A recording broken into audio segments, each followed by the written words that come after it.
Bonjour à tous, ici Sam Valdez pour un update lecture avec 4 livres. Je vais commencer par Le Cri de la Mouette d'Emmanuel Laborie aux éditions Pocket. Il s'agit en fait d'une autobiographie d'Emmanuel Laborie, comédienne sourde-muette, qui raconte son enfance jusqu'à ses premiers pas sur les planches. Et on découvre un monde complètement différent et pourtant parallèle au nôtre. C'est vraiment un livre bouleversant, je l'ai beaucoup aimé. On est tellement habitué à être des entendants que plonger dans le monde des non-entendants, c'était étrange. Ça permet vraiment de faire une plongée dans le monde des sourds-muets.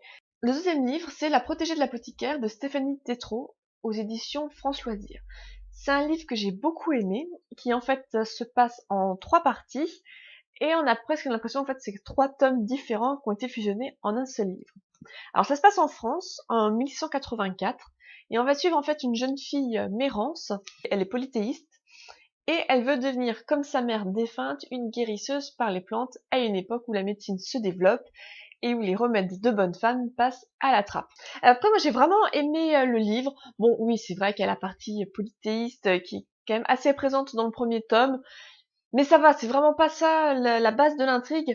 Si Stéphanie Tétrault l'a fait polythéiste, je pense que c'est pour que ce soit plus en réaction par rapport à son père et justement par rapport au monde qui devient de plus en plus scientifique.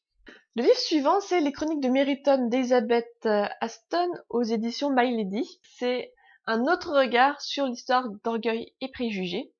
Donc d'Orgueil et Préjugés, on suit principalement les filles Bennett, en particulier Elizabeth, qui a une très bonne amie, Lady Charlotte. Elle-même a une petite sœur, Maria, qu'on retrouve dans ce livre.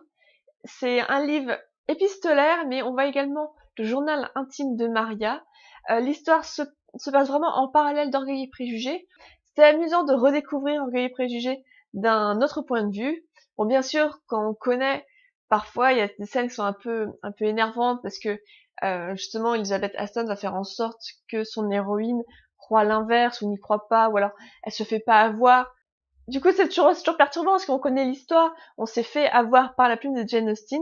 Mais voilà, c'était vraiment un livre agréable à lire. Dans le même style, il y a le journal de Monsieur Darcy que j'ai pas tardé, je pense, à m'acheter. Le dernier livre, encore un bon pavé aux éditions France Loisirs, c'est Le Cri de la Terre de Sarah Lark. Ça se passe en fait en Australie avant la Seconde Guerre mondiale. Le Cri de la Terre, j'ai découvert ça à une centaine de pages de la fin, et en fait le troisième tome d'une trilogie. Donc je sais pas exactement ce que je peux vous dire sans dévoiler l'histoire, parce que je n'ai pas lu les 2 premiers tomes, je ne les ai pas non plus commandés encore. Ils sont sur ma wishlist, comme le journal de Monsieur Darcy. Là, c'est vraiment un livre que j'avais du mal à poser. C'était un livre que j'avais vraiment toujours envie de continuer, d'avancer la lecture, tout en voulant le savourer. On va suivre en fait plusieurs personnages, et l'héroïne, c'est une jeune fille qui vit avec donc sa famille en Australie. Et en fait, ses parents vont décider qu'il est temps que leur fille aille dans un pensionnat de filles anglais.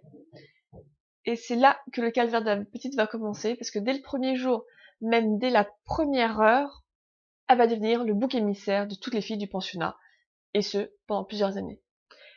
Sachant que c'est à une époque où faire Australie-Angleterre, c'était en bateau, et il me semble que dans le bouquin, ils disent bien que c'est 6 semaines.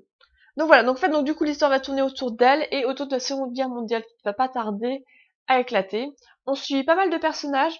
Au début, c'est assez difficile de comprendre qui est qui. Je pense que c'est d'autant plus difficile à comprendre quand on n'a pas lu les premiers tomes. Parce que j'ai cru comprendre que voilà, en fait, c'est une saga familiale et on suit plusieurs générations à travers les 3 romans.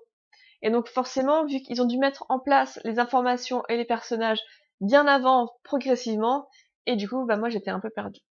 Donc voici pour les 4 livres que j'ai lus. Alors là, ces derniers mois, c'est pas ceux que j'ai lus les plus récemment, c'est ceux dont j'avais envie de parler aujourd'hui.